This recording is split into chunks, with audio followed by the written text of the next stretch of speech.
የዛሬው ጥቅሳችን ሁለተኛ ጢሞቴዎስ ምዕራፍ 2 ቁጥር 1 እንግዲህ ልጄ ሆይ አንተ በክርስቶስ ኢየሱስ ባለው ጸጋ በርታ።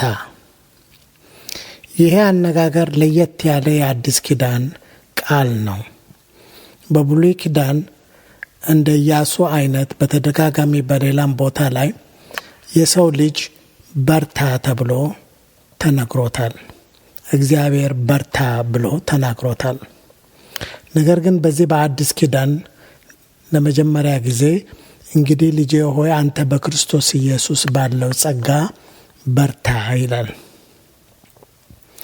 በክርስቶስ ኢየሱስ በተደረገው የደህንነት ሥራ የተለቀቀልን የመንፈስ ቅዱስ የጸጋ ስጦታ የሚያመለክተው በእርሱ እንድንበረታ ነው።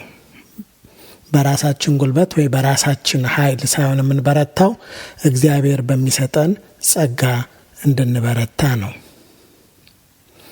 ልዩነት አለው። ሰው በራሱ ሲበረታ የሚታይበት የትዕቢት አነጋገር፣ ለሰዎች መልአክ መምሰል፣ ለሌሎች እንቅፋት መሆን ነው።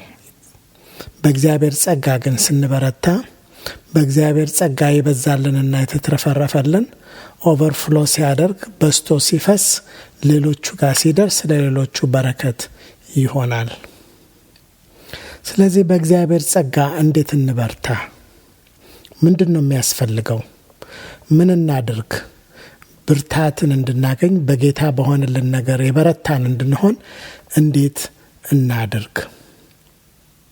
ያዕቆብ 4:6 ላይ የእግዚአብሔር ቃል ነገር ግን ጸጋን አብልጦ ይሰጣል፣ ስለዚህ እግዚአብሔር ትዕቢተኞችን ይቃወማል፣ ለትሑታን ግን ጸጋን ይሰጣል ይላል።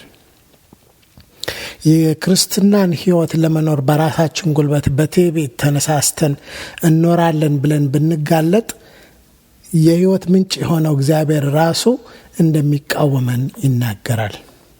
እንግዲህ የእግዚአብሔር ሕይወት እንዲበዛልን የእግዚአብሔርን ሕይወት እንድንለማመድ ጸጋው እንዲበዛልን ትሑት ሆነን በእግዚአብሔር ፊት መቅረብ ያስፈልገናል ማለት ነው።